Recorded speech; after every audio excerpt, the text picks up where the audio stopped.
to do. So on that note, let's continue with taking notes on the cardiovascular system. We're looking more at the blood vessels today. We talked about the differences between arteries and veins. And the blood vessels do form that closed system where the blood does not leave them. Now the arteries and veins are just the broad term. Arteries take blood away from the heart, veins bring blood to the heart. But arteries can get smaller. It's kind of a series of like contracting. It gets smaller as it goes away from the heart. Is this Miss Ayers? Sheila, she said her mom. No, actually. So as it goes away from the heart, they get smaller until they get to the what are called arterioles, and then the capillary beds is the smallest. So it's kind of like, I'll draw an example here on the board. So it starts off big, and this is the arteries, and then it'll get a little bit smaller, which are the arterioles. Then it gets even smaller, which is the capillaries. Then it gets bigger again, which is the venules. And then it gets bigger again, and that goes to the veins. So it starts off leaving the heart and the arteries, and the vessels are pretty big. Then it goes to the arterioles, which are a little bit smaller. Gets to the capillary level, which is the smallest and thinnest. And then it goes back to the venules, which gets a little bigger, and back to the veins, which are even bigger still. So it's kind of a pattern that looks like that. At the capillary level, that is where the exchange of gases is going to take place. Now, sometimes the arterioles and the venules might exchange a little bit of gases, but not a lot. Most of the exchange of gases and nutrients, remember this is how nutrients get to your body too. The nutrients will be absorbed into your bloodstream through your digestive tract, and then it's carried to the rest of the body by the vessels. And so at that capillary level, not only are you exchanging the carbon dioxide and the oxygen, you're also exchanging waste products and nutrients that have been picked up from the food that's been digested. So all of this is happening at the capillaries. And the capillaries are 1 cell thick, so they are very thin, so that this transfer of materials can take place.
Assuming if you're only doing my hair, I would trust you. I only 1% with it.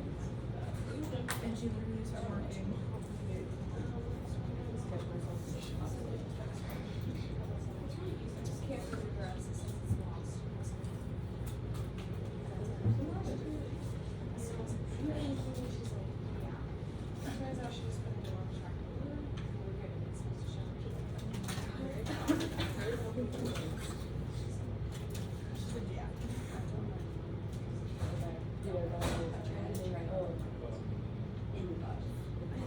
Okay, so this is in Google Classroom, but we've already kind of talked about this. This is just a good summary, and so that's why I put it in Google Classroom. You don't have to write this down because, as I said, we already mentioned it.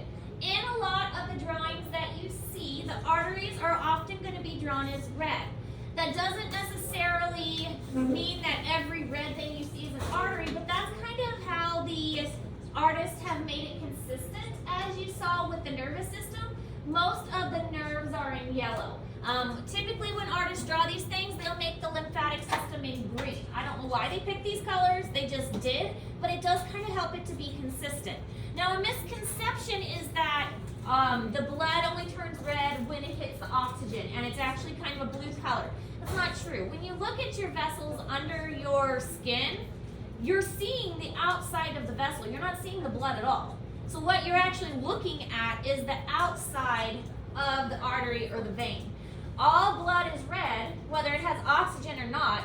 Sometimes it might be a little bit darker red, sometimes it might be a little bit brighter, but it's all going to be red. It's never going to be blue.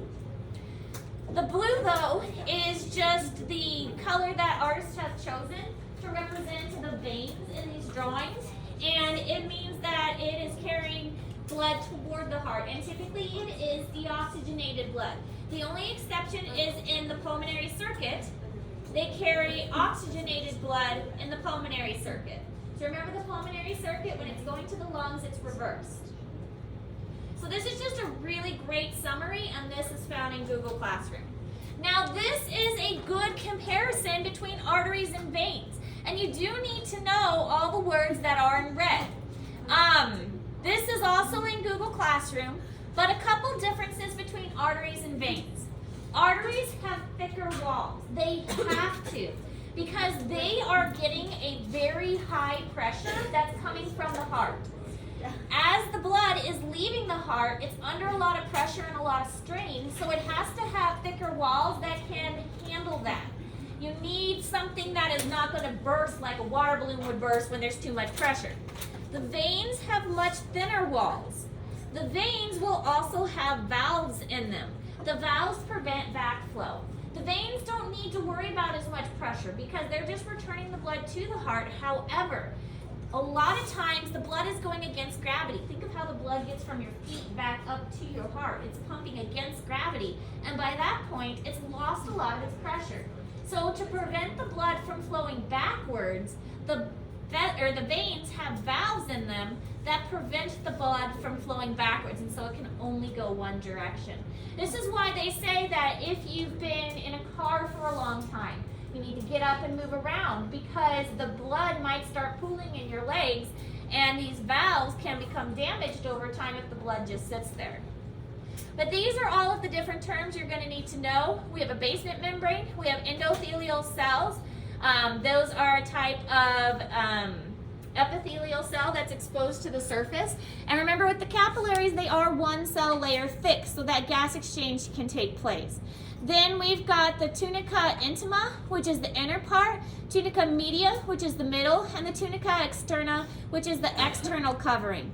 Valves within the veins. A lumen is the opening, so that's a lumen and a lumen.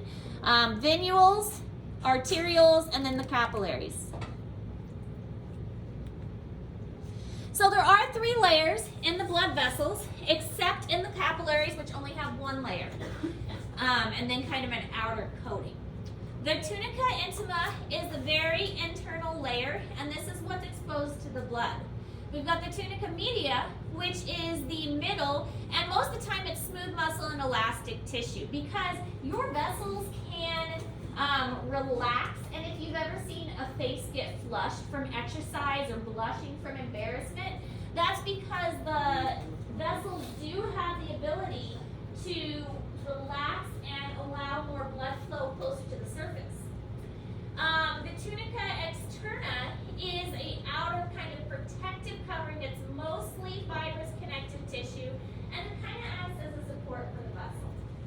So the media is more of the smooth muscle, and then the intima is an endothelium, which is the innermost lining, and the externa is more of a protective outer coating.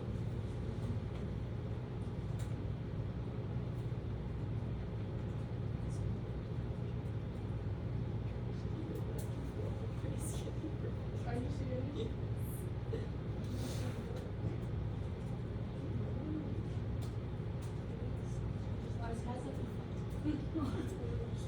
I know, we just said that last week.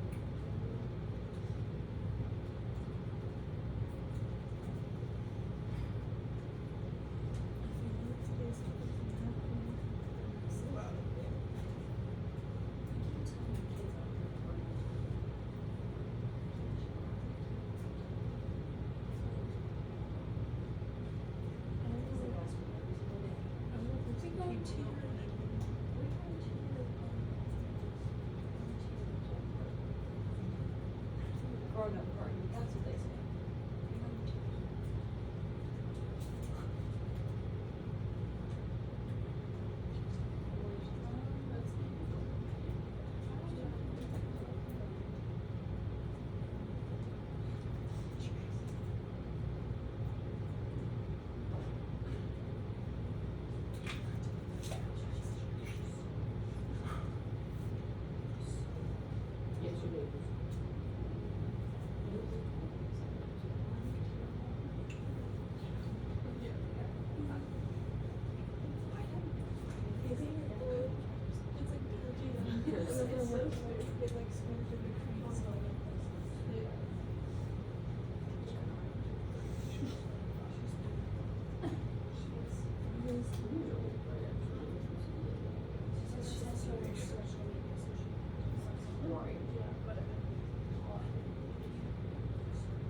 I said to put on waiters.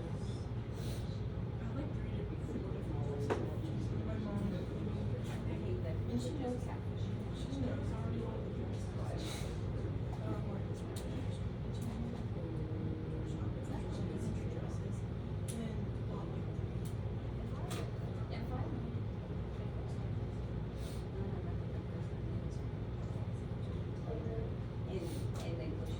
Okay, so this is also in Google Classroom, but it's a summary of the arteries and veins. Arteries have heavier, stronger, stretchier walls to withstand the changes in pressure. Veins have a thinner wall and operate under low pressure. Veins also have valves to prevent backflow. The lumen of veins is larger than arteries, so if you were to do a cross-section and look at them under a microscope, the lumen would be very small in an artery and it'd be much larger in a vein. Skeletal muscle helps to move blood in veins toward the heart. This is another big deal. The heart cannot pump hard enough to return the blood from our feet back to our heart against gravity. So the muscles in our legs help with this. The squeezing of the muscles pushes the blood upward, and then the valves prevent them from flowing backwards. Now here we see an artery and a vein under a microscope. The artery has a very thick wall and a little tiny lumen. The vein has a much thinner wall and its lumen is very large and it's almost kind of collapsed because it is much thinner, and that wall of the vein is not going to add as much support. So small lumen, large lumen, thick wall, small wall. Yes. I don't know if this is related to this at all. But like, what's that feeling when your foot like falls asleep? Like if you have propped up for too long. So, yes. So it's a combination of the nerve being pinched and a lack of blood flow to the area. So it falls asleep because the nerve itself is being pinched and the blood flow is going off. So you can't feel it because nerves are dealing with feeling. That's like the worst feeling ever. It is. And when it comes back and the blood flow starts again, that's when that pins and needles happens. Everything's waking back up. Alright, also in Google Classroom, just a comparison of the two, everything we've already talked about, but now in a chart form. This shows the importance of the muscles in helping the blood to flow upwards through the veins. So think of this in your leg, and these are your leg muscles. They squeeze the vessels, specifically the veins, and it makes the blood go upwards. Now when it squeezes, it can't go backwards because of the valves. So there's really only one direction the blood can go. Without those valves, if the muscle squeezed, it'd just pool in our feet, and our blood would just stay in our feet, and it couldn't get back to our heart. But this is another reason, again, that if you're on a long flight or if you're on a long car ride, they say to get up and walk every couple of hours because otherwise the blood has trouble returning to your heart because you need to get those muscles squeezing to return that blood back to the heart. Now the capillaries are only one cell layer thick. They're the tunica intima. And they allow for exchange between the blood and the tissues. Now nutrients, wastes, and gases all get exchanged here. It forms a network called the capillary beds because there are so many of them. and they're so thin, the blood also will slow down here. The blood will have the lowest speed in the capillaries because it's spread out, it's being pushed through something that is only big enough for one blood cell to fit at a time. Only one blood cell can fit through a capillary at a time because they're so small, but because it slows down, this does allow for those nutrients and things to get exchanged. If the blood was flowing really fast, this exchange wouldn't be possible.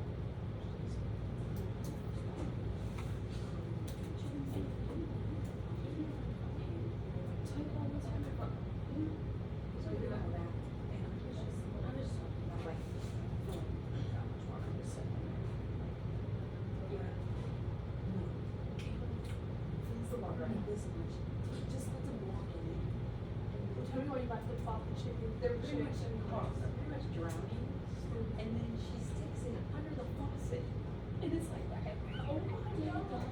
And so then we put it back in the cage, and it's like falling over, like it's not scared that much. And then it was like on its back, it was like this, and I was like, we just killed it. I was like, they're literally probably dead.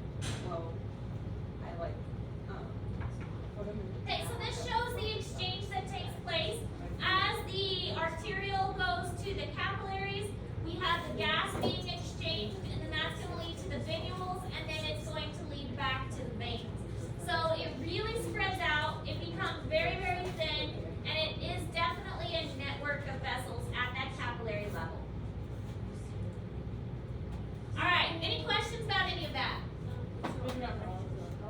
Today we're still working on the cardio drawing. That is going to be due Friday.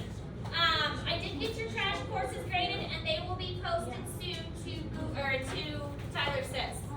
Any questions? Nope. All right. Face.